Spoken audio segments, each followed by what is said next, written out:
hurricane bearing down on the East Coast. Unfortunately, the forecast models have now converged. This does look like it's going to be a direct hit. Winds tonight at 140 miles per hour.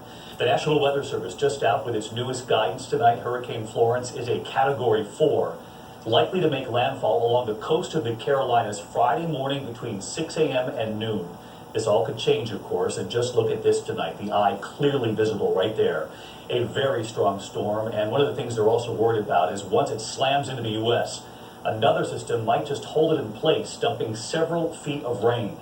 And at this hour, 10 million people in its path. This image says it all. Both sides of the highway there in South Carolina going in the same direction tonight to help people get out. Millions across several states will be affected by this. North Carolina's governor tonight warning this could be deadly. Tonight, the newest track, when it hits, and ABC's Steve Osensami leading us off.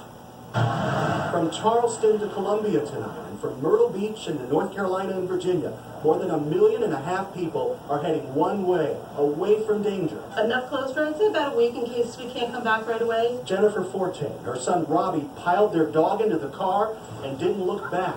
Her neighborhood floods during storms. They're headed to Greenville. We're on the island. We have to leave. We don't have it gets really scary out here in storms. Yeah. The Sessoms family is already on the road. We're escaping Hurricane Florence.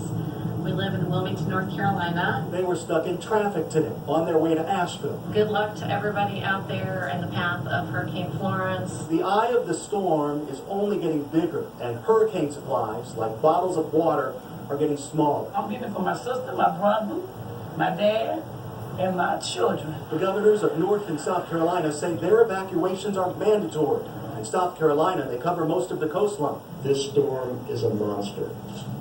It's big and it's vicious. We are in a very deadly and important game of chess with Hurricane Florence. But so many families on the roads tonight are headed to cities like Raleigh, where forecasters worry the storm could stall and bring 35 inches of flooding rains. Get up to Raleigh and get things ready at the house up there because it's not looking so great for there either. Jeff Nichols told us his wife wants to leave, but he wants to stay. It can divide families when some of the family wants to leave and some wants to stay. The Johnsons are having a similar debate. She wants to obey the evacuation order. He's not so sure. You guys haven't really decided.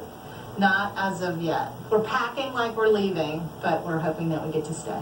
Before we left, a hurricane alert lit up their phones and may have changed their minds. Is that my sign? No. We need to look at the news. Steve Osensami with us live tonight in Charleston, South Carolina. And Steve, I know those hurricane alerts coming through on so many phones, theirs included, urging folks to take this seriously because, you know, once it hits, it's then the rain afterward expected to be potentially life-threatening as well.